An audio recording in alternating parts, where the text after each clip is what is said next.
Welcome to another episode of Mysteries Unknown. I got a really special podcast for you guys tonight. I've got Kenny with me, and Kenny is a Native American and also a veteran that served our country. But he's going to talk about an experience that he had in Montana back in the 80s. And then he's going to talk about some experiences with the Native American tribes around the area where he's at and some of the stories they have with Bigfoot. If you know anything about Bigfoot and Native American lore, they're kind of tied together. These are some really incredible stories he's going to share with us, so you don't want to miss that. Kenny, welcome to the show. Glad to be here. Why don't you just take us back to the beginning and kind of fill us in what happened and kind of tell us where this was at too. I'm in Poplar, Montana, Fort Peck Indian Reservation. I live about a mile north of the Missouri River.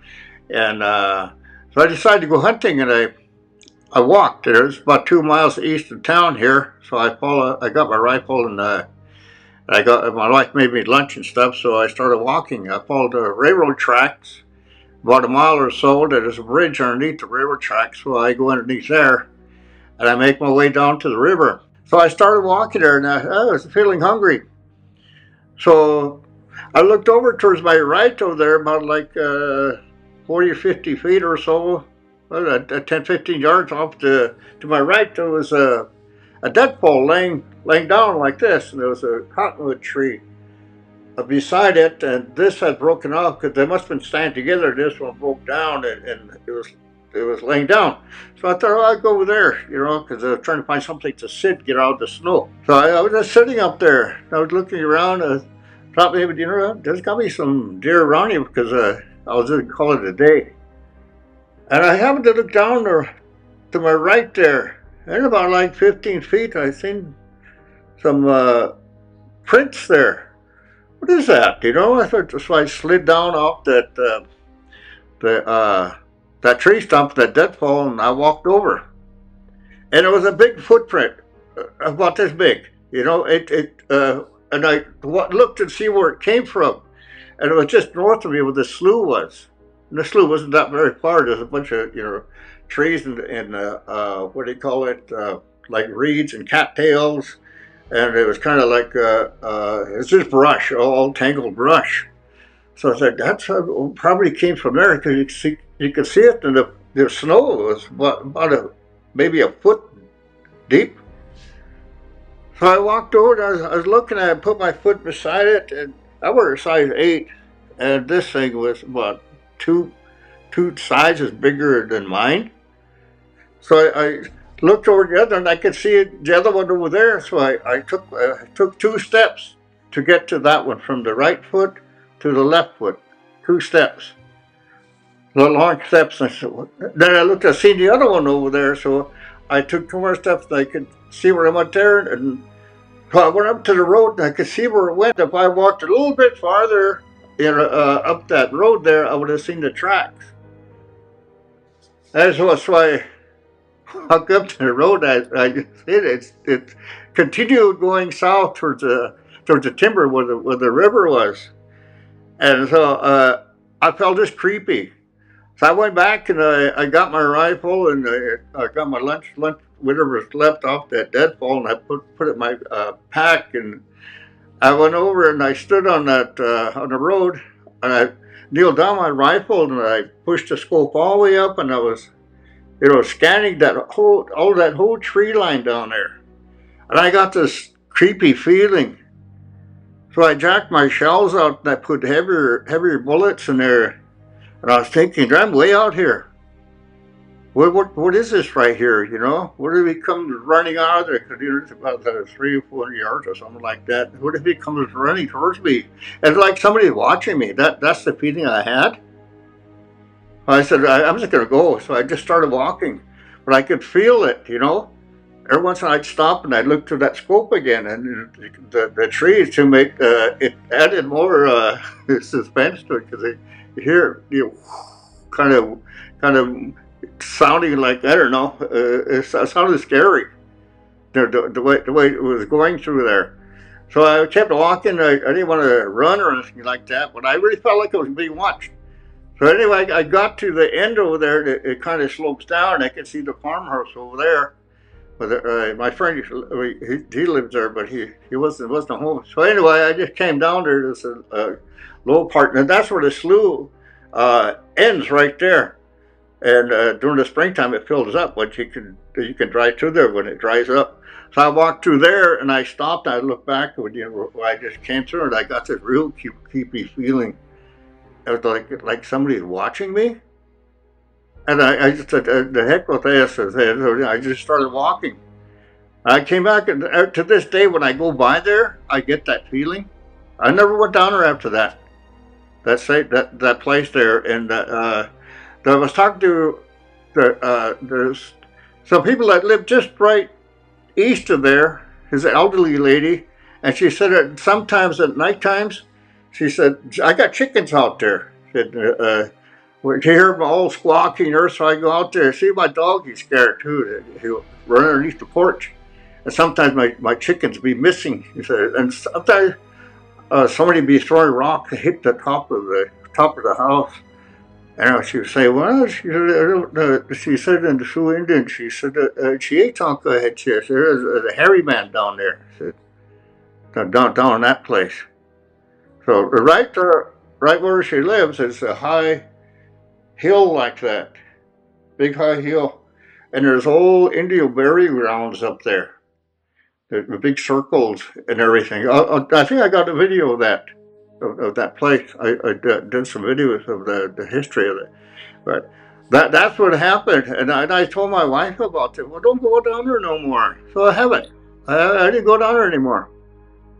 And just recently here, about a year ago, in a place called Fort Kip, that's about 23 miles east of me. The little town called Brockton. You can see it on a Google map. You go Google map. It's popular. Then there's Brockton, and then there's the place I was at is called Riverside.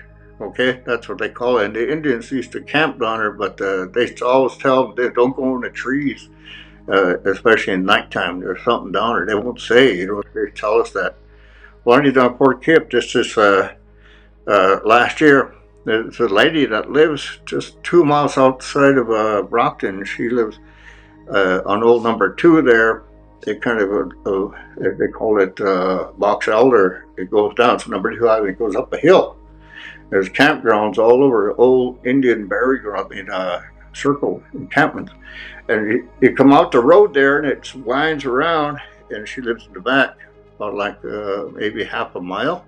And she stays by herself, and she's got cattle back there, and she just lets them roam around. Anyway, it was about this time last year. She lets her cattle loose, and she's had a gate, at the entry to her house, so the cattle roam around in there, and they have grazing land in the back.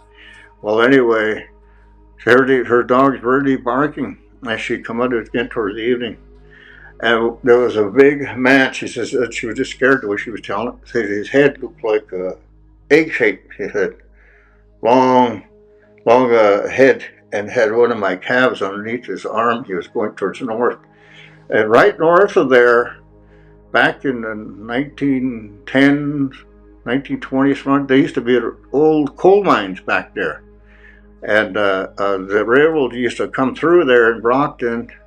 And they load that coal up. My grandpa used to work out there. And there are big caves out there, but they shut those down. And there was one cave that it caught fire and it kept smoking. And they tried to seal it up with the smoke. I haven't seen it for a while now, so it probably went out. But there are caves out there. And what we're talking about, so maybe whatever it is, this thing that came there, and she was really scared. She was really scared. Now, even the tribal police are scared to go down to Fort Kip when they have those calls like that. There was numerous calls just right south of her, and the little Fort Kip, it's just a little community with houses, no stores or anything like that. And my aunt was washing her dishes in her trailer house. And that trailer house at the end, you go outside, it's real high. It must be about like 8 feet, something like that. And she's washing dishes in the evening, and the light's right here, and her dog's real barking. and she screams, and her husband's in the other room. He runs in there. He said, "There's something out there." She said, she just ran in, just passed him up. So they went outside, and it just got through raining. There was a lot of mud, and these dogs were just going crazy. Everybody's got dogs down there. Dogs were just going just crazy. They were barking. He walked around the trail house owner. He looked towards north, and where it was, he said, "I thought it was somebody drunk with a big coat on." He said, "I didn't have my flashlight, but he said when I called the police, they came down there. And the police told him that too. We had a meeting about that, and they were telling about it. So when they came down, they had spotlights and stuff. They looked, and it was great big tracks. It was going towards north, so they followed those tracks, and it went by where the road comes down to the number 2 highway. It went that way, so they followed it. It was walking in a borrow pit that you could see because there was kind of like water there. And they followed it up over the top of the hill that barbed wire fence goes over. Then there's a stop sign, the number 2 there. And they said this thing, whatever it was, it had to, because that fence is about like maybe 4.5, 5 feet high. It's a barbed wire fence. Where it was, the tracks were on the other side, so whatever this thing was, he stepped over it. And on that, he must have got a leg or something stuck on it because there was some fur on there. So it was really coarse, really coarse. But they took some of those, and there was China spotlights, and they start talking about, what is that? That Sasquatch or Bigfoot. Said, all we have is just our sidearms. He said, so we just got in a police car, and we were back to Poplar. So we're going to go down there no more. So yeah, so those are just some of the sightings that you have here. Way out north, it's real desolate. A lot of badlands, a lot of deep draws and everything. People don't go out there. The Timbuktu is the same way. I wouldn't either. I wouldn't, and I don't blame you for not going back to where your encounter happened at. And I know you kind of referred to a creepy feeling, and I've interviewed a lot of people, and a lot of times people talk about a specific feeling that they feel when they come across this thing, and I had a similar experience where when I encountered something that there was a feeling associated with that. But with that being said, what do you think its intentions are? What do you think Bigfoot is? And did you smell anything whenever you had that encounter? No, this they must have been like a couple days old or something. Because that's why you could tell because it was crusted. If it was fresh, you could tell, but this was kind of crusted. There was kind of like a glaze on top, but they were big, and they were long too in between them. And that feeling I told you I had, it's like somebody watching you. But I didn't have that. I didn't have that until when I was sitting there eating. Maybe that's what you smell my food or something. I don't know. But when I seen those tracks, and maybe my dad said, well, maybe he saw you pointing that rifle down towards that way, and so maybe he felt threatened or something like that. They believe in Bigfoot up here. Yeah, oh, definitely, man. And people are seeing something. It sounds like there's been a lot of encounters, and I personally think that Bigfoot's intelligent enough to know what a gun is, and that's probably what that was. Is he knew that you had this gun, and maybe that's why you didn't see it. But what do you think Bigfoot is? In our language, we call him Chietonka. They call it Big Brother, and they leave food out for him. They would have songs about him. My aunt Sylvia down in Fort Kip, she told me a story about him and Auntie Mercy, and said right down they talk Indian. She talked to you. Now he lives down there. He said he comes across the river. He said, "Do you ever get to go down there?" He said, "You go daytime, don't go nighttime." He said the old Fort Kip a long time ago it was just log houses, and pretty soon they start missing their dogs, and then the government they give them livestock. So some of their chickens and turkeys and geese stuff that they were missing, and they're saying at nighttime there's somebody that comes around. I said they didn't know what it was, so they went and told this old man. He lived right down just north of the river, right in the trees. The last name was Follows the Road, and so that they told him about it. He said, yeah, don't hear. He said, he comes around and he takes things. He said, keep your kids inside because he watches children. He tries to take them away. And he said the story goes that he went down there and tried to walk around his house. And the old log cabins, try to pull the logs out and everything like that. Then right south of the railroad tracks, there's a camp there, old Fort Kipp. This man named James Kipp. He's the one who started a camp there a long time, a military camp. Anyway, he'd left. So anyway, the Indians used to camp there. Here, this old man said, I'm gonna fix it." He said, "He comes again tonight. He likes to eat. He's a yeah." He said he likes to eat a lot all the time till he gets full. He said, then he goes, he steals. He said, don't trust him. I'm gonna fix him. He's kind of like a medicine man.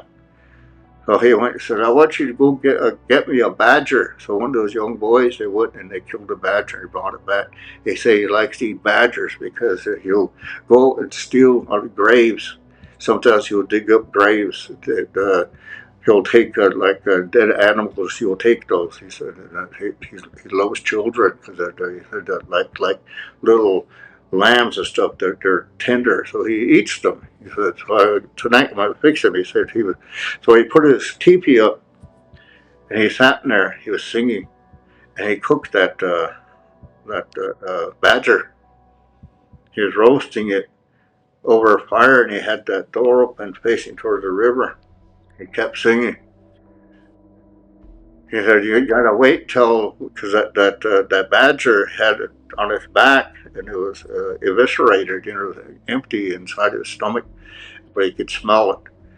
Anyway, later on, he kept singing. Like I hear that flap opened up, the thing peeked in. He said it was white. It was white with the red eyes. He came in and he talked to him. He said, "Oh, he'll talk. Come on, sit down." He said. Come on, he said, come on, eat something. He was looking, he was slobbering. So when he was getting down, he was sticking his claws, and he just picked that badger up. What was it? All that grease that was in it, hot grease. He took it and he spilled it in his face. He said, "That's what you get. That's what you get for coming around here." That thing just grabbed his face like that and started screaming and running down to the river. And anti-Lida, anti-Soviet said nighttime you could hear somebody screaming down there. They said that was probably what that old man Follows wrote. When he spilled that grease on him, he's still screaming because of that pain. So when you go down to that river down there, I'm going to make a video of this summer if I get down in there again. The river is real deep. We used to fish there. And across is Badlands. And there's one high cliff like it looks like shale. It's just a sheer cliff, about maybe 200 feet. And the rest is all badlands like this, it's scrub. He said, right where you see that wall, just on this side of it, west of there, there's a shallow area. That's where he comes across. So anyway, we went down there one time. It was swimming. My friend had a boat. And I took a line with some sinkers who was dropping it off there. It dropped down at 30, 40 feet from that, just the South Mantis place up to about a half a mile up to that shale. And it started getting shallower. Then we got just almost a day parallel to that wall. It got shallow about 3 or 4 feet. So I said, I bet this is what the auntie was talking about. This is where we probably cross it because it's shallow, but you can't see it. You can't see it. And it goes like that for about maybe 10, 20 yards or so, and then it drops off again, and then it gets deep again. So whatever this creature is, he knows how to get across the river, and that's what the people of Fort Kipp say. He comes from across over there, and he knows how to get across the river, the shallow parts. But anyway, there's just some of the accounts that the tribal members have here. There's a lot more of those. There's a lot more of them, but I'll make a video and I'll send it to you, and I'll count all those stories with what they were saying. Hunters, right? Won't go hunt down they just, but they don't do it no more. I don't blame them. I wouldn't go either. And those are some really scary stories and scary encounters. And I appreciate you taking the time to share that with us. You know, Bigfoot seems to be written into Native American stories and lore and things. So, you know, I've talked to several Native Americans and they say kind of a similar story. And what gets me is it's different tribes from across the U.S., but the stories are always really similar. So, you know that they've been seeing something, and there's definitely something out there. But I find that very, very interesting, and I just want to say thanks for taking the time to share that with my audience. And if you guys have a mystery that you would like to share with me, you can send it to me by email at video@jscreativear.com. I appreciate each and every one of you guys, and we'll see you in the next episode. As I always say, stay prayed up.